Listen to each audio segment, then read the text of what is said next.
24 ঘন্টায় অ্যাকশন দেখবো, অ্যাকশন। সাল্লাল্লাহু ছিঁড়ে ফেলাইতে হবে খানকির। বাংলাদেশের অস্তিত্ব থাকবে না যদি গোপালগঞ্জ বাইচে থাকে।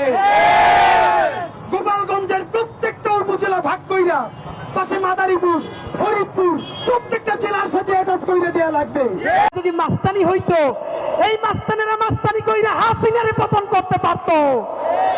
এরা মাস্তান না, এরা সিটকিটো, এরা চাঁদাবাজ, এরা ছোট ডাকাত, এরা মাফিয়া, এরা ব্যাংক লুটেরা।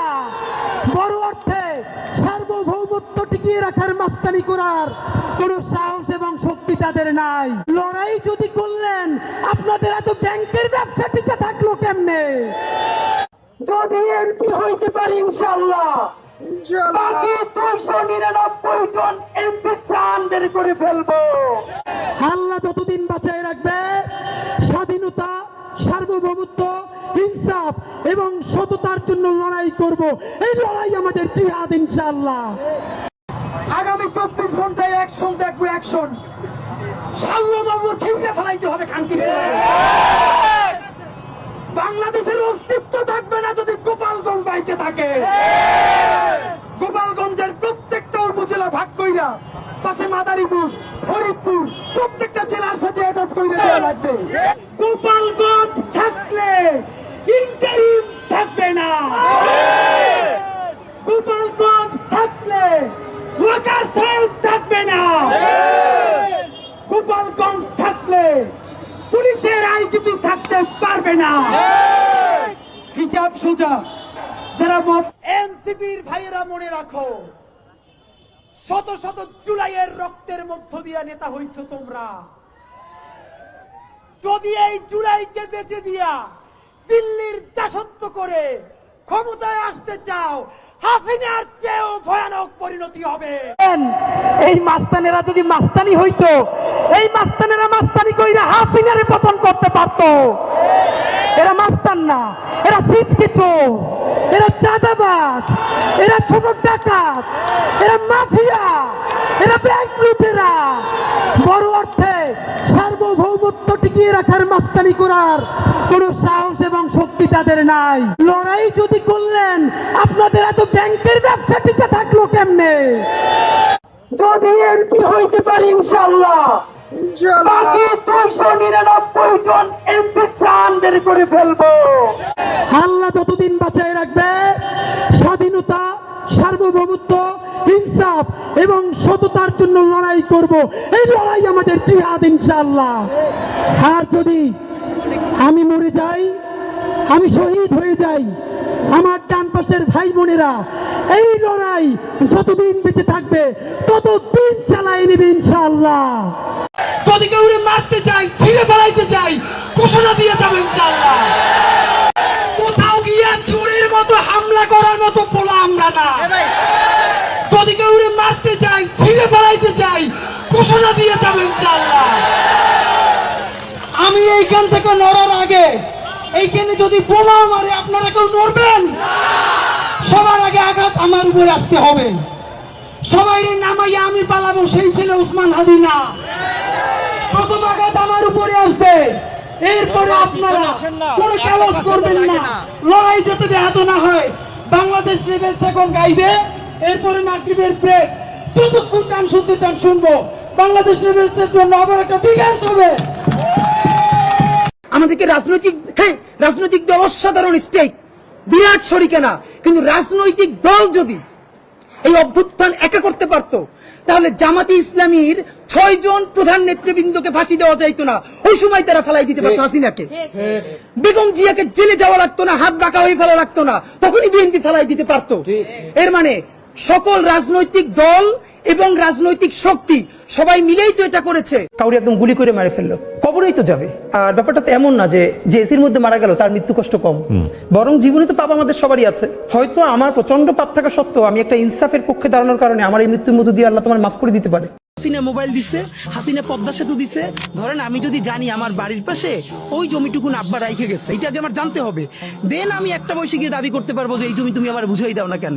আমি যদি কোনোদিন নাই জানি, তো আমার কোটি কোটি জনগণ কেউ জানেই না যে সে রাষ্ট্রের টাকা দেয়। সে শুধু তাকে সংসদে হাসিনা শিখাইছে, হাসিনা মোবাইল দিছে, হাসিনা পদ্মা সেতু দিছে, হাসিনা উড়োর সেতু দিছে, হাসিনা মেট্রো রেল দিছে। হাসিনা টাকা পাইছে কই? আর আমার জনগণ যদি জানে এই সমস্ত টাকা আমরা হাসিনাকে দিছি, হাসিনা সব নিজে খাইছে এবং তার বন্ডি নিয়ে সব পাচার করছে। এই যে রাজনৈতিক জনগোষ্ঠী হয়ে ওঠা, না ভাত কাপড় আসলে দিছে, ভাত কাপড় সব দিছে, মানে সব সে দিছে।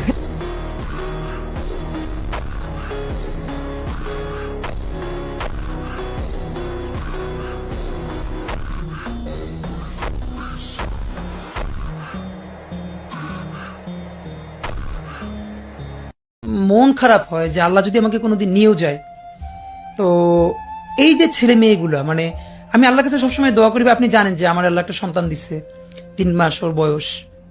আমার বাচ্চাটা তো আমি 3 মাসে 30 মিনিট কোলে নিতে পারি নাই। তো আমার ওয়াইফ খুব মাঝে মধ্যে আর কি মজা করে বাচ্চারে বলে যে ইনকিলাব মঞ্চের মুখপাত্র তোমার সাথে দেখা করতে আসছে। তো আমার এই প্রথম মনে হলো কি যে আমি ভাইয়ারে বলি, ভাইয়া আল্লাহ যদি আমাকে নিয়ে যায় আমার বাচ্চাটার দিকে একটু খেয়াল রাখেন। তো এই কথাটা আমি বলতে পারি নাই। আব্বার একটা, মানে আপনি যদি বলেন যে আমার সারা জীবনের যেটুকুন সততা, সাহস, লড়াই, এটার দুনিয়ার সমস্ত শক্তি আমার আব্বা। আমি যদি কিছু হইলেও করতে পারি সততার সাথে, আল্লাহ যদি আমার রহম করে, তাহলে আমার ছেলে, আমার পরিবার, আমার ভাই বোন, আমার ইনকিলাব মঞ্চের ভাই বোনগুলো, এগুলো আল্লাহ দেখবে যেভাবে আল্লাহ এখন আমাদেরকে দেখতেছে। সুতরাং কারো কাছে আর কোনো প্রত্যাশা নাই। বিএনপির ভাইদেরকে একটা কথা বলি, আপনারা হয়তো অনেকে জানেনও না। পৃথিবীতে দ্বিতীয় ইতিহাস আছে কিনা মান্না ভাই জানলে বলবেন, আমি ভাইয়ের কাছ থেকে শুনতে চাইবো। জিয়াউর রহমান তো একজন সামরিক শাসক ছিলেন। একজন সামরিক শাসক সামরিক ফরমান জারি করে দেশে গণতন্ত্র ফিরেইছে, পৃথিবীতে এই নজির নাই যেটা জিয়াউর রহমান করছেন। আপনারা কি জানেন এই যে জিয়াউর রহমান গণতন্ত্র ফিরাইলেন, যার মাধ্যমে আওয়ামী লীগও রাজনীতি করার সুযোগ পাইল বাকশালের পর, সেটা কিসের মধ্য দিয়ে? তখন তো সংসদ নাই, সংবিধান তো সংশোধনও করা যাইতেছিল না। কিসের মধ্য দিয়ে? জিয়াউর রহমানের সামরিক ফরমানের মধ্য দিয়ে। পৃথিবীর একমাত্র একজন সামরিক শাসক যিনি ফিল করলেন না সামরিক পন্থা দিয়ে করা যাবে না, গণতন্ত্রে ফিরতে হবে। এবং দেখেন হাসিনারে এবং আওয়ামী লীগের চরিত্রটাই হলো এরকম, এর যে একটু ভালোবাসে তারই সে হত্যা করে। শহীদ প্রেসিডেন্ট জিয়াউর রহমান শেখ হাসিনাকে দেশে আসার অনুমতি দিছিলেন, সুযোগ দিছিলেন এবং বলছে থাক সবাই রাজনীতি করুক। আসার 1 মাসের মধ্যে জিয়াউর রহমান শহীদ হয়ে গেছে। হাসনাত, বিএনপি, জামাত, এনসিপি, যারা এই জুলাইয়ের যোদ্ধা, তারা তো সবাই আমার ভাই। ইভেন আওয়ামী লীগের সেই মানুষটা, আমি হাজারবার বলি, যে গণহত্যা করে নাই, গুম করে নাই, খুন করে নাই, হত্যা করে নাই, কিন্তু সে ফিলোসফিক্যালি আওয়ামী লীগ। আমি তো তাকেও বলি যে তার সাথে কোনো অন্যায় করা যাবে না, তার সাথে ইনসাফ করতে হবে। যেই সন্তান তার বাবাকে হারিয়েছে, মাকে হারিয়েছে, বোনকে হারিয়েছে, আমাকে শহীদ সৈকতের বোন মেসেজ করেছে গতকালকে, 2 বোন আপনার মনে আছে, যার ভাইয়ের লাশটা কাঁধে নিয়ে তারা মিছিল করছিলেন, তারা কিন্তু মরে যায় নাই। যেই ছেলে অন্ধ হয়ে আছে সে কিন্তু মরে যায় নাই। তাদের নেতৃত্বে চূড়ান্ত একটা বিপ্লব ইনশাল্লাহ হবেই। আমরা সেই চূড়ান্ত বিপ্লবের প্রস্তুতি নিচ্ছি, যেই বিপ্লবে আমরা সমস্ত আধিপত্যবাদের বিরুদ্ধে দাঁড়িয়ে সত্যিকারের একটা সার্বভৌম বাংলাদেশ গড়তে পারবো। আর সেই বিপ্লবের প্রথম পর্ব হলো আমাদেরকে ভীষণ যোগ্য করে তুলতে হবে। বাংলাদেশপন্থী মানুষদের হাজার হাজার তরুণ লাগবে, যারা এক একটা বিষয়ে ভীষণ স্কিল, যে সিনেমা বানাচ্ছে, ওয়ার্ল্ডের ফাইনেস্ট সিনেমা বানাবে, ফাইনেস্ট উপন্যাস লিখবে, এরকম একটা পর্যায়ে আমাদের হাজার হাজার যোগ্য লোক লাগবে। যখন আমরা দেখব যে প্রত্যেকটা সেক্টরে বাংলাদেশপন্থী ছেলে, বাংলাদেশপন্থী মেয়ে পৃথিবীর প্রতিটা প্রান্তে সব থেকে যোগ্য হয়ে উঠেছে, সেদিন আমাদের বিপ্লবের আমরা কেউ না কেউ ডাক দিবেই, ইনশাল্লাহ সেদিন আমরা সফল হব। এখন সব রাজনৈতিক মিছিলগুলো হবে না সামনে, এরপরে প্রচুর মারামারি হবে না, আল্লাহ না করুক খুনোখুনিও তো হবে। আপনি আমাকে ইলেকশনের দিন পর্যন্ত ভাই আজকে লিখে রাখেন, তারপর একটা রিপোর্ট দিয়েন যে যত জায়গায় যত মানুষ মারা যাবে বা ব্যাডলি ইনজিউর্ড হবে, ওই এলাকার এমপি প্রার্থীর ছেলে আছে কিনা বা মেয়ে আছে কিনা তারা থাকবে। সে মারামারি করার জন্য কিন্তু তার ছেলেটাকে মেয়েটাকে নিচ্ছে না, সে ইউএস, কানাডা, অস্ট্রেলিয়ায় পড়াশোনা করে। তা মারামারির জন্য কাকে নিচ্ছে? ওই যে বস্তি থেকে 100 জন, বাহির থেকে 50 জন, যে লোকটার টাকার দরকার আছে। ইভেন যার একটা ডিসেন্ট ব্যবসা আছে, দোকান আছে, সেও তো দোকান বন্ধ করে ওখানে যায় না। এর মানে এই যে বিরাট সংখ্যক মানুষ বেকার, বেকারত্ব থেকে সে অ্যাডিক্টেড হয়ে যাচ্ছে, মাদকাসক্ত হয়ে যাচ্ছে। তাকে 1000 টাকা দিলে তো তার বিরাট ব্যাপার। আপনি তাকে দিয়ে মিছিল করাচ্ছেন, মিটিং করাচ্ছেন, মানুষকে মারামারি করাচ্ছেন। তো আমি যদি প্রত্যেকটা মানুষের একটা কর্মক্ষেত্র তৈরি করতে পারি, ন্যূনতম একটা ডিসেন্ট লাইফ ব্যবস্থা করে দিতে পারি, কোনো রাজনৈতিক নেতা মিছিল দেওয়ার জন্য একজনও আর খুঁজে পাবেন না। তখন নিজের ছেলে মেয়ে নিয়েই নামতে হবে। If I die today, so what the next? Okay, the person can die, idea cannot die, the platform cannot die, we are preparing our brothers and sisters that they can move forward the movement. We are in a struggle, we are in a movement. I am the only one man, Jabir is the man, Juma is the figure, but we are making to create lots of figures. But you think if Javed dies, Juma dies, Hadi dies, Inqilab Moncho will not die, because until the Qiyamah, Bangladesh will exist and aggression will exist parallelly. সঞ্চয় আমি ধরনি, আমি পথ সম্মুখে যাহা পাই যাই চূর্ণি, আমি নিত্য পাগল ছন্দ, আমি আপনার তালে নেচে যাই, আমি মুক্ত জীবন আনন্দ, আমি হাম্বি, আমি ছায়ানট, আমি হিন্দল, আমি চল চঞ্চল টমকি চমকি, পথ যেতে যেতে চকিতে চমকি, পিন্দি আদি তিন্দল, আমি চপলা চপল হিন্দল, আমি তাই করি ভাই যখন চাহে মন যা, করি শত্রুর সাথে গলাগলি, দই মৃত্যুর সাথে পাঞ্জা, আমি উন্মাদ, আমি ঝঞ্ঝা, আমি ভিতিয়ে ধরিত্রীর বলবীর চির উন্নত মানুষের। কাউরি একদম গুলি করে মেরে ফেললো, মানে কবরেই তো যাবে একবার। তখন আমি শুনতে পাচ্ছিলাম যে আমার ওয়াইফকে বলতেছিল যে ও বাসায় ঢুকলে বলবা যে আমি বাইরে থেকে লক করে যাব। তখন আমার মনে আছে আমি যখন বুঝতে পারছিলাম যে এরকমটা করতে পারে, তা আমার বাসার ছাদে পাশ থেকে অন্য পাশ থেকে বের হওয়া যায়। তাই আমি বলছিলাম যে যদি সত্যি এইটা করো, যদি আমি 7 তালা দিয়ে লাভ দিয়ে পড়ি, তখন তোমরা কি করবো, আমার বাঁচাইতে পারবা? তখন মা একটা কথা বলছিল যে এমনি মরে যায়, কিন্তু ওইরকম মানে হতাহত অবস্থা। তখন আমি বলতেছিলাম মা, কেউ যদি রুমে এসির মধ্যে মারা যায় আর কাউরি একদম গুলি করে মেরে ফেললো, মানে কবরেই তো যাবে। আর ব্যাপারটা তো এমন না যে এসির মধ্যে মারা গেল তার মৃত্যু কষ্ট কম, বরং জীবনে তো পাপ আমাদের সবারই আছে। হয়তো আমার প্রচন্ড পাপ থাকা সত্ত্বেও আমি একটা ইনসাফের পক্ষে দাঁড়ানোর কারণে আমার এই মৃত্যুর মধ্য দিয়ে আল্লাহ তোমার মাফ করে দিতে পারে, এটুকু তো ন্যূনতম প্রত্যাশা আমাদের থাকা দরকার। যদি কারো কাছে 1 পয়সা চুরি না করে, চাঁদাবাজি না করে, ডাকাতি না করে নির্বাচন করি, তাহলে তো আমাদের পরাজয়ের কোনো কারণ নাই। অনেকে জিজ্ঞেস করে 500 ভোট পাবা, আমি কমেন্টে রিপ্লাই দেই এত ভোট পয়সা ছাড়া, তাই তো বিজয়। এর মানে পয়সা ছাড়া 500 ভোট, আপনি ক্যান ইউ ইমাজিন ভাই, চিন্তা করতে পারেন? আমরা বলতে চাই আমাদেরকে যদি আপনারা কেউ হারাতে চান, সততায় আমাদেরকে হারাতে পারবেন না, চ্যালেঞ্জ দিলাম ইনশাআল্লাহ। আমরা সবাই মিলে বললাম যে সিসি ক্যামেরা থাকবে, প্রত্যেকটা কেন্দ্রে থাকতে হবে। নির্বাচন কমিশন লিখিত আকারে দিল সিসি ক্যামেরার কোনো দরকার নাই, কারণ সিসি ক্যামেরা হলে রাষ্ট্রের অনেক খরচ বেঁচে যাবে, মানে খরচ হয়ে যাবে।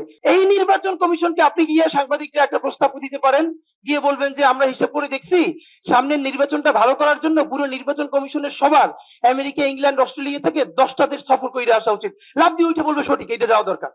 কিন্তু যখনই সিসি ক্যামেরার প্রশ্ন আসছে তখন তার টাকা লাগবে, মানে এত টাকার দরকার নাই, মানে এত দরত্ব ভালো না। ডক্টর জাকির নায়েক বিশ্বনন্দিত একজন আলোচক, তিনি বাংলাদেশে আসার জন্য তাকে মানুষ দাওয়াত দিয়েছে।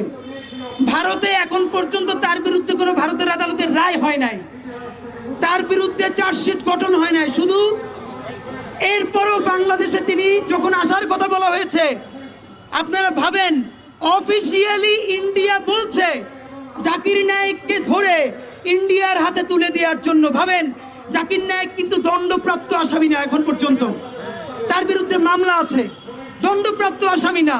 তাকে ভারত বলতেছে আমরা ধরে যেন তার কাছে দেই। আর গত 15 বছরে হাজারো হাজারো মানুষ খুন করে, গুম করে, হত্যা করে, 1 বছর আগে জুলাইয়ে গণহত্যা করে সে এখন দিল্লিতে গিয়া ঘুমায়। আমাদের কাছে তো ফেরতই দেয় না, বরং উল্টা আমাদের কাছে সে জাকির নায়েককে ফেরত দেওয়ার কথা বলে। কত লজ্জা, কত থার্ড ক্লাস একটা। আল্লামা মামুনুল হক, আপনার কাছে আমরা বলতে চাই, আমাদের ছোট জায়গা থেকে আমরাও আপনাদের সাথে থাকতে চাই। এর পরের প্রোগ্রাম আমরা দেখতে চাই গুলশানের ওয়েস্টিন অথবা কোনো 5 স্টার হোটেলে আপনারা শাপলার যত ডকুমেন্টেশন আছে, আপনারা অন্তত 51 জন শহীদের তালিকা দিয়েছেন, 51টা পরিবার, তাদের প্রত্যেকের ডকুমেন্টেশন ইংলিশে এবং আরবিতে করে যতগুলো এম্বাসি আছে প্রত্যেক রাষ্ট্রদূতকে দাওয়াত দিয়ে এরপরে 5 স্টার হোটেলে প্যারালালি ইংলিশ এবং আরবিতে ব্রিফ করতে হবে খুনি হাসিনা দিল্লির সহযোগিতায় কিভাবে বাংলাদেশে গণহত্যা চালিয়েছে।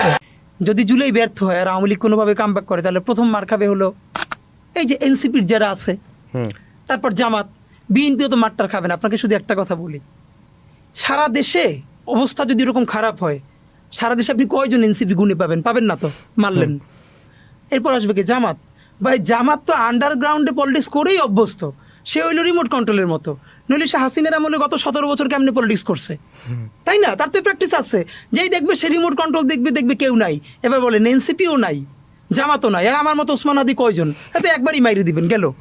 এরপর বলেন তো আওয়ামী লীগের সামনে শত্রু কে? একমাত্র বিএনপি, কারণ বিএনপির আন্ডারগ্রাউন্ড পলিটিক্স করারও প্র্যাকটিস নাই। বেগম জিয়া যখন বের হচ্ছেন তার হাতটা এরকম বাঁকা, এই হাতটা ওনার না, এই হাতটা বাংলাদেশের। সাইদি সাহেবের যখন রায় হলো তখন 2 দিনে 153 জন মানুষকে পাখির মতো গুলি করে হত্যা করা হলো, কিন্তু জামাত ইসলামীর নেতা বেগম জিয়া তখন সিঙ্গাপুরে ট্রিটমেন্টে ছিলেন। আমার স্পষ্ট মনে আছে উনি ট্রিটমেন্ট কমপ্লিট না করে উনি বাংলাদেশে ব্যাক করলেন। বিএনপির স্থায়ী কমিটির সদস্যরা ওনাকে বিমানবন্দরে ফুল দিয়ে বরণ করতে গেলেন, উনি গ্রহণ করলেন না। এসেই উনি অফিসে ব্রিফ করলেন, হরতাল ডাকলেন, এবং উনি প্রথম বললেন গণহত্যা চালানো হয়েছে বাংলাদেশে। আমার মনে আছে বাংলাদেশের তাবৎ বুদ্ধিজীবীরা ডিকশনারি খুলে, এনসাইক্লোপিডিয়া খুলে বসলেন, জেনোসাইডের সংজ্ঞা জানে না, খালেদা জিয়া হচ্ছেন অশিক্ষিত, সুতরাং উনি এটাকে গণহত্যা বলতে পারেন না, ভুল বলেছেন। বেগম জিয়াই একমাত্র তখন বললেন না, এটা গণহত্যা হয়েছে। দেখেন কতজন মানুষ মরে গেছে, সেভাবে গণহত্যা হয় না। আপনি কিভাবে কিল করেছেন, প্যাটার্নের উপরে গণহত্যা হয়। এই যে সাইদি সাহেবের ব্যাপারে, এবং এরপরে আমি আজকে মনে পড়ে যে কাদের মোল্লা সাহেবের যেদিন রায়টা হয়েছে, খন্দকার মাহবুব হোসেন উনি ইন্তেকাল করেছেন, বাংলাদেশের সবথেকে পতিতদশা আইনজীবীদের একজন, যিনি বিএনপির বড় নেতা ছিলেন। বেগম জিয়া ওনাকে নিজে ফোন করে বলেছেন যে সর্বোচ্চ সাপোর্ট দেওয়ার জন্য, এবং কাদের মোল্লা সাহেবের ফাঁসি যেই রাতে হওয়ার কথা ছিল সেদিন একদিন পিছিয়ে, যতক্ষণ না পর্যন্ত বুকে বা মাথায় গুলি চলবে ততক্ষণ পর্যন্ত আমরা কোনো স্ট্রাগল মনে করি না, এবং এক্সট্রা কোনো সিকিউরিটি লাগবে না। শুধু আমাদেরকে যদি কেউ গুলি করে মেরে ফেলে তাকে যেন ধরে বিচার করা হয়। আপনি যদি আজকে আমাকে, জাবেরকে, আমাদের টিমকে মেরে ফেলেন এবং তার যদি বিচার করতে না পারেন, তাহলে নতুন কেউ জন্মাবে না। শুধু এই জন্য তার বিচার করে ফেলতে হবে, আর কিছু স্পেশাল সিকিউরিটি লাগবে না। যদি এমপি হইতে পারে ইনশাআল্লাহ, বাকি 299 জন এমপি চান বের করে ফেলবো। হকের উপরে থাকবেন। অনেকে বলে সিস্টেমের মধ্যে ঢুকে সিস্টেম চেঞ্জ করতে পারবো না। সিস্টেম চেঞ্জ করতে যাব আমি, আপনারে কে বলছে? 299 জন এমপির তালিকা ধইরা কে কোন ভ্যান থেকে, সবজিওয়ালার কাছ থেকে, মাছওয়ালার কাছ থেকে, কর্পোরেট কোম্পানির কাছ থেকে, গ্রুপ অফ কোম্পানির কাছ থেকে লোক পাঠাইয়া চাঁদাবাজি করে, দখল করে, প্রত্যেকের নাম সংসদে দাঁড়িয়ে বিসমিল্লাহ বইলে দিব। সাইদি সাহেবের যখন রায় হলো তখন 2 দিনে 153 জন মানুষকে পাখির মতো গুলি করে হত্যা করা হলো, কিন্তু জামাত ইসলামীর নেতা বেগম জিয়া তখন সিঙ্গাপুরে ট্রিটমেন্টে ছিলেন। আমার স্পষ্ট মনে আছে উনি ট্রিটমেন্ট কমপ্লিট না করে উনি বাংলাদেশে ব্যাক করলেন। বিএনপির স্থায়ী কমিটির সদস্যরা ওনাকে বিমানবন্দরে ফুল দিয়ে বরণ করতে গেলেন, উনি গ্রহণ করলেন না। এসেই উনি অফিসে ব্রিফ করলেন, হরতাল ডাকলেন, এবং উনি প্রথম বললেন গণহত্যা চালানো হয়েছে বাংলাদেশে। আমার মনে আছে বাংলাদেশের তাবৎ বুদ্ধিজীবীরা ডিকশনারি খুলে, এনসাইক্লোপিডিয়া খুলে বসলেন, জেনোসাইডের সংজ্ঞা জানে না, খালেদা জিয়া হচ্ছেন অশিক্ষিত, সুতরাং উনি এটাকে গণহত্যা বলতে পারেন না, ভুল বলেছেন। বেগম জিয়াই একমাত্র তখন বললেন না, এটা গণহত্যা হয়েছে। দেখেন কতজন মানুষ মরে গেছে, সেভাবে গণহত্যা হয় না। আপনি কিভাবে কিল করেছেন, প্যাটার্নের উপরে গণহত্যা। কিছু ভোটে হেরে যাই, মনে রাখবেন আমার হারানোর কিছু নাই। কেন? একটা টাকা খরচ ছাড়া জনগণের পয়সায় মাইলকে মাইল হেঁটে হেঁটে জনগণের নির্বাচন করে, যার দল নাই, যার ওই অর্থে কর্মী নাই, জনতাই যার কর্মী, সে যদি আজকে 50,000 ভোট পায়, ইনশাআল্লাহ 5 বছর পরে এই 50,000 ইনশাআল্লাহ 50 লক্ষ হয়ে যাবে, এবং এই রাজনীতিটাই বাংলাদেশের মূলধারার রাজনীতি হয়ে দাঁড়াবে। সুতরাং আমাদের হারানোর কিছু নেই, আমরা জয়ের উপরেই আছি। আপনি যদি BCS, admin, police, tax, customs হয়ে 1 পয়সা হারাম খেতে না পারেন, আমি লিখে দেই, তাহলে পরবর্তীতে আর বিসিএস এ কেউ পরীক্ষাই দিতে চাবে না, কারণ এত পশ লাইফ তো সে লিড করতে পারবে না। যেই বেতন 45,000 টাকা, কিন্তু ঘড়িটার দাম তার 90,000 টাকা, তার যদি দুদক গিয়ে ধরে এই ঘড়ি পাইছো কই, তাহলে তো সেই ঘড়ি কিনবে না এবং এই লাইফ লিড করবে না। তাহলে তার কি লাগবে? প্রচুর উদ্যোক্তা লাগবে, উদ্যোক্তা হইতে হবে। বাংলাদেশে আজীবন সব সরকার বলে কি, উদ্যোক্তা হও। আপনি গিয়ে 50,000 টাকা উদ্যোক্তা হওয়ার জন্য ব্যাংকে আবেদন করে 5 লাখ টাকা লাগবে সেটার জন্য ঘুষ দেওয়া, মানে এত কমপ্লেক্স প্রক্রিয়া। আপনি জীবনে উদ্যোক্তা হইতে পারবেন। আপনি যদি 2 নম্বর প্রক্রিয়া হন, সব অনুমোদন পেয়ে যাবেন, সব অফিসে গিয়ে ঘুষ দিবেন। আর যদি চান যে না আমি একটু সুষ্ঠুভাবে করব, আপনি পারবেন না। জামাতের কাদের মোল্লা সাহেবের যখন ফাঁসি হয়েছে তখনও জামাত ইসলাম বাংলাদেশে নিষিদ্ধ সংগঠন না, এবং জামাত ইসলামেরই পত্রিকা সংগ্রাম পত্রিকা, সেই সংগ্রাম পত্রিকা রিপোর্টে লিখেছিল আব্দুল কাদের মোল্লার আগে শহীদ। পত্রিকাটা কিন্তু জামাত ঘরানার পত্রিকা, এবং তারা তাকে শহীদ বলছে। রাষ্ট্রের কোনো অন্যায়ও না, এবং তখন জামাত ইসলামও নিষিদ্ধ না। পরের দিন আওয়ামী লীগের মব গোষ্ঠী গিয়ে মুক্তিযুদ্ধ মঞ্চ নামে তারা গিয়ে বদমাইশ সনেট বাংলাদেশের সব থেকে প্রবীণ সম্পাদক আবুল আসাদ সাহেবকে তার অফিস থেকে দাড়ি ধরে টেনে বের করেছে। কেন এই রাজাকার শহীদ আব্দুল কাদের মোল্লার আগে শহীদ বলা হলো, তারপরে তাকে থানায় দেওয়া হলো, বহুদিন তিনি গ্রেপ্তার থাকলেন। এই প্রথম আলোর মতিউর রহমান ভাই, ওনাকে সম্মান জানিয়ে বলছি প্রফেশনালিজমের জায়গা থেকে, অথবা ডেইলি স্টারের মাহফুজা নাম থেকে শুরু করে বাংলাদেশের এই কোন সম্পাদক একবার প্রতিবাদ করেন নাই যে বাংলাদেশের সব থেকে প্রবীণ সম্পাদক কেন তাকে তার অফিসে গিয়ে দাড়ি টেনে বের করা হলো, যদিও তিনি কোনো আইনের বহির্ভূত কাজ করেন নাই। কিন্তু এই সম্পাদকরাই বর্তমানে ইতিমধ্যে প্রফেসর ইউনূস সরকারের বিরুদ্ধে অনেকগুলো বিবৃতি দিতে পেরেছেন। এরপরে যা আছে কপালে আমার হবে। ঢাকা হাটের কোনো প্রান্তে চাঁদাবাজি হবে না, এটা আমি আপনাকে বলে রাখি। সিন্ডিকেটটা তো অনেক বড়, সব আমি বন্ধ করতে পারবো কিনা জানি না। দুটো কাজ পারবো। নাম্বার ওয়ান, ঢাকা হাটের একটা সবজিওয়ালা ভ্যানওয়ালা কাছ থেকে যদি কেউ চাঁদা তোলে, আমি ওসমান হাদি সেটা শুনলে আমার টিম নিয়ে সেখানে গিয়ে দাঁড়াবো। তার কাছ থেকে চাঁদা তুললে আমার গায়ে হাত দিয়ে তুলে তারপরে দিতে হবে। আর যদি অনেক রাঘব বোয়াল হয়, যিনি নিজে যান না, তার লোক পাঠান, তাহলে তার নামটা তো জানবো। সংসদে না 10 বার এমপি হওয়ার কোনো দরকার নাই। জীবনে ইম্প্যাক্টফুল কাজ একবার দুইবার করতে পারলেই হয়। এটা আমি আগেও বলেছি, আবারও বলি, যেই রাঘব বোয়ালরা তাদের ছানাপোনা পাঠিয়ে চাঁদাবাজি করাবেন ঢাকা হাটের মধ্যে, আমি সংসদে দাঁড়াইয়া বিসমিল্লা বইলা প্রত্যেকের নাম প্রকাশ করে দিব। এরপরে যা আছে কপালে আমার হবে। হায়াত মৌতের মালিক আল্লাহ, ন্যূনতম সিকিউরিটি নিয়ে চলাও হলো সুন্নাহ। কিন্তু আমাদের লড়াইটা হলো, আমার মা স্বাভাবিকভাবেই কান্নাকাটি করেন, আমার পরিবার সবাই। তো আমি আমার মাকে বলেছি যে দেখো, মানে আমরা যে লড়াই নেমেছি, আমার একটা মনে হয় কি, কোনো রাজনীতিবিদের না বাসায় মৃত্যুটা হইতে পারে না, এটা কোনো ভালো মৃত্যু না। যিনি রাজনীতি করেন, যিনি লড়াই করেন, যিনি বিপ্লবী, যিনি সংগ্রামী, তার মৃত্যুটা হবে একটা সংগ্রামের মধ্য দিয়ে, একটা রাজপথে, একটা গ্লোরির মৃত্যু। আমি তো ভীষণভাবে প্রত্যাশা করি, আমি ছোটবেলা থেকে এই স্বপ্নটা দেখি, অনেক জায়গায় বলেছি, যে একটা তুমুল মিছিল হচ্ছে অন্যায়ের বিরুদ্ধে।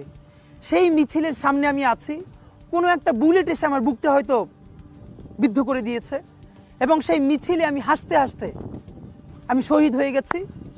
এবং সবাই যখন মৃত্যুটাকে ভীষণ ভয় পায়, আমি তখন হাসতে হাসতে আল্লাহর কাছে ভীষণ সন্তুষ্টি নিয়ে পৌঁছতে চাই যে আমি একটা ন্যূনতম ওই জীবনটা লিড করতে পারলাম, যে আমি একটা ইনসাফের হাসি নিয়ে আমি আমার আল্লাহর কাছে পৌঁছতে চাই। আমরা যখন সবজিওয়ালাদের সাথে কথা বলি, তখন আমরা টের পাই যে এই লোকটা আগে 200 টাকা চাঁদা দিত, এখন তার 400 টাকা চাঁদা দেওয়া লাগে। শুধু বলে নাই ভয়ে, তাহলে ওই ব্যবসাটুকু করে খাবে কি করে? তো আপনি আমাদেরকে বলবেন আমরা ক্রাউড ফান্ডিং করে কি করি, আর আপনি কি করেন? ক্রাউড ফান্ডিং করেন না। আপনি কিভাবে করেন? আপনি আর্মস ফান্ডিং করেন।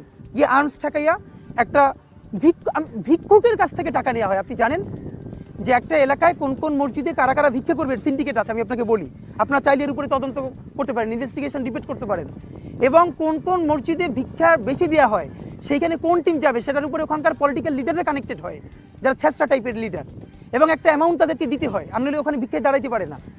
যেই দেশের বিভিন্ন দলের নেতাকর্মীরা ভিক্ষুকদের কাছ থেকে পর্যন্ত টাকা তুলে চাঁদা নিয়ে রাজনীতি করে পেট চালায়, মানে তারা কি বললো না বললো এটা নিয়ে আমরা চিন্তা করব। আগামী 50 বছর বাঁচলাম, কোনো ইম্প্যাক্ট তৈরি হলো না আমারে দিয়ে, দেশের জন্য, রাষ্ট্রের জন্য, উম্মার জন্য, জাতির জন্য। কিন্তু আমি ধরেন 5 বছর বাঁচলাম, সেটার মধ্য দিয়ে যদি আগামী 50 বছরের ইম্প্যাক্ট তৈরি হয়, তাহলে অনেকদিন বেঁচে থাকায় কি সাফল্যের বলেন? শহীদ প্রেসিডেন্ট জিয়াউর রহমান কয়টা দিন বেঁচেছেন, কিন্তু ভাবেন আজকে পর্যন্ত উনি আমার অনুপ্রেরণা। হাঁটতে হাঁটতে আমার পা ফুলে যায়। আমি আমার টিম সেদিনকে ব্যাগের মধ্যে জুতো নিয়ে তারপরে একটা শপিং মলে ঘুরছিলাম, মানে পা ফুলে গেছে, পা জুতোয় ঢুকাতে পারছিলাম না। তো জিয়াউর রহমানের একটা ওনার গল্প মনে পড়ছিল, যিনি মাইলকে মাইল যখন হাঁটতেন, ওনার সাথে স্টাফদের পা ফুলে যেত, কিন্তু ওনার তো আর্মি ট্রেনিং আছে। তখন তাকে বলতো যে স্যার আপনার তো আর্মি ট্রেনিং, আমরা তো আর পারি না। এই জন্য ওনাকে মানুষ রাখাল রাজা বলতো। তা আমরাও সারা বাংলাদেশের 56,000 বর্গমাইলে হাঁটতে চাই, আমরা ইনসাফের চাষাবাদ করতে চাই, একটা স্বাধীন সার্বভৌমত্বের সততার বাংলাদেশ তৈরি করতে চাই। বিবিসি বাংলা তাকে প্রশ্ন করছে যে ভারত বিরোধীটাই কি একমাত্র আপনার বা বিএনপির রাজনীতি? বেগম জিয়া উঠে বললেন আমরা ভারত বিরোধিতা করি, কি বলেছে? আমি বাংলাদেশের রাজনীতি করি, স্বাধীনতা সার্বভৌমত্বের কথা বলি। বাংলাদেশের স্বার্থের কথা বলতে গিয়ে যদি কোনো দেশের বিরুদ্ধে যায়, সেটা আমার কি দোষ? এবং শেখ হাসিনা 2008-এ নির্বাচিত হয়ে প্রথম যখন ইন্ডিয়া সফরে গেল, তখন বেগম জিয়া বললেন যদি দেশের জন্য ভালো কিছু করা হয়, আমি একদম শব্দটা ধরে বলতে পারি, তাহলে স্বাগত জানাবো। যদি কোনো ষড়যন্ত্রের চুক্তি করে আসা হয়, পথে কাঁটা বিছিয়ে দেব। পরের দিনই বাংলাদেশের সমস্ত মূলধারা মিডিয়া, যারা এখন বিরাট বিএনপিপন্থী হয়ে উঠেছে, তারা আর্টিকেল লিখলেন বেগম জি এইখানে কাটা বলতে কি বুঝলেন? গ্রেনেড হামলা, বোমা বিছিয়ে দেবে হাসিনাকে, ওই যে 21শে আগস্ট গ্রেনেড হামলা করেছে সেটাই বলছে। এই যে কোনো কিছুকে তোয়াক্কা না করে গণমানুষের কণ্ঠস্বর হয়ে উঠতে পারা, এবং ভাবেন তিনি কিন্তু একজন নারী। ভিক্ষুকের কাছ থেকে টাকা নেওয়া হয়, আপনি জানেন যে একটা এলাকায় কোন কোন মসজিদে কারা কারা ভিক্ষা করবে সিন্ডিকেট আছে। আমি আপনাকে বলি, আপনারা চাইলে এর উপরে তদন্ত করতে পারেন, ইনভেস্টিগেশন ডিবেট করতে পারেন। যেই দেশের বিভিন্ন দলের নেতাকর্মীরা ভিক্ষুকদের কাছ থেকে পর্যন্ত টাকা তুলে চাঁদা নিয়ে রাজনীতি করে পেট চালায়, মানে তারা কি বললো না বললো এটা নিয়ে আমরা চিন্তা করব? বরং আমি তো বলছি, আমি তো এই যে ক্রাউড ফান্ডিং এর টাকায় আমার সংসার চলে না। আমি একটা ইউনিভার্সিটিতে শিক্ষকতা করি, প্রাইভেট বিশ্ববিদ্যালয়ে। এছাড়া আমি বিভিন্ন শিক্ষা প্রতিষ্ঠানে টিচার্স ট্রেনিং করা, ইংলিশ ফনেটিক্স স্পোকেন প্রেজেন্টেশনের। আমি প্রচুর কর্পোরেট ট্রেনিং করিয়েছি এক সময়। আমি আইএলটিএস এর দীর্ঘদিনের ট্রেনার ছিলাম। বরং এখন এই জুলাই গণ অভ্যুত্থানের পরে আমার সেই স্কোপ গুলো কমে গেছে। এরপরে এখনো আমি ইউনিভার্সিটিতে পড়াই এবং সেখান থেকে আমি আমার লাইফ লিড করি। তারেক রহমান সাহেবকে যখন পিজিতে 111 এর পরে নেওয়া হয়েছে, আজকেও ছবিটা দেখছিলাম, এবং তখন আমরা ছোট, বেগম জি ওনাকে দেখতে গেছে। তারেক রহমান সাহেব ঘাড় সোজা করে মায়ের কোলে মাথা রাখতে পারতেছেন না। একজন মায়ের সামনে সন্তানকে পিটানো হচ্ছে, পরের সন্তানটাকে অলমোস্ট হত্যা করা হয়েছে, সবকিছু নাই হয়ে গেছে। কি পরিমাণ ওনারশিপ দেশ, মানুষের প্রতি কমিটমেন্ট থাকলে তিনি বলেন এই দেশ ছাড়া আমার আর কোনো জায়গা নাই, আমি আর কোথাও যাব না। হাসিনা তাকে ট্র্যাপে ফেলার জন্য একটা কল রেকর্ড করছিল তার সাথে 2014-এর আগে নির্বাচনে, নিশ্চয়ই আপনার মনে থাকার কথা। হাসিনা সেখানে খুবই তার সাথে সুন্দর করে কথা বলছেন, এবং বেগম জিয়ার স্বভাবতই যেভাবে তখন হরতাল চলে এই বাংলাদেশে যখন আনকন্টেস্টেড ইলেকশন করা হলো সেইটার বিরুদ্ধে, এবং সেই কল রেকর্ডটা সে ফাঁস করলো হাসিনা সমস্ত ইথিক্সের বাইরে গিয়া। এরপরে পুরো শাহবাগ তন্ত্রের যে বুদ্ধিজীবীরা তারা বলা শুরু করলেন বেগম জিয়া প্রধানমন্ত্রীকে অনার করলেন না, তিনি একটা নেগোসিয়েশন করতে চাইলেন দেশের জন্য, করলেন না। অথচ আমরা তখন মনে করলাম যে একটা সন্ত্রাসী মাফিয়া নেত্রীর সাথে আপমর বাংলাদেশের যে ক্ষোভ, এই ক্ষোভটা বেগম জিয়া ঝাড়তে পারলেন। এবং মজার, আজকে আমার এই কথাটা খুব মনে পড়ে, একমাত্র শফিক রেহমান সাহেব তখন নয়াদিগন্ত অথবা আমার দেশে একটা বিরাট কলাম লিখেছিলেন যে উনি শেখ হাসিনার সাথে যেইভাবে কথা বলেছেন এই টোনটাই বাংলাদেশের টোন। খেয়াল করেন আপনি বেগম জিয়ার অ্যাপিয়ারেন্সে, সে তো বোরকা পরে না, তিনি খুবই ফ্যাশনেবল একজন উইমেন তিনি, কিন্তু বাংলাদেশের কোটি কোটি ধর্মপ্রাণ নারীরা তারা তাকে যেই পরিমাণ ভালোবাসে, যেই পরিমাণ ওন করে, অথচ নির্বাচনের সময় হাসিনা মাথায় পট্টি বেঁধে তসবি বেঁধে তবুও সেই মানুষগুলোর মন জয় করতে পারে না। এর বড় কারণ হলো বেগম জিয়ার মধ্যে আজীবন কৃত্রিম কিছু নাই। উনি একদম ভিতরে যা, উনি বাইরে তা।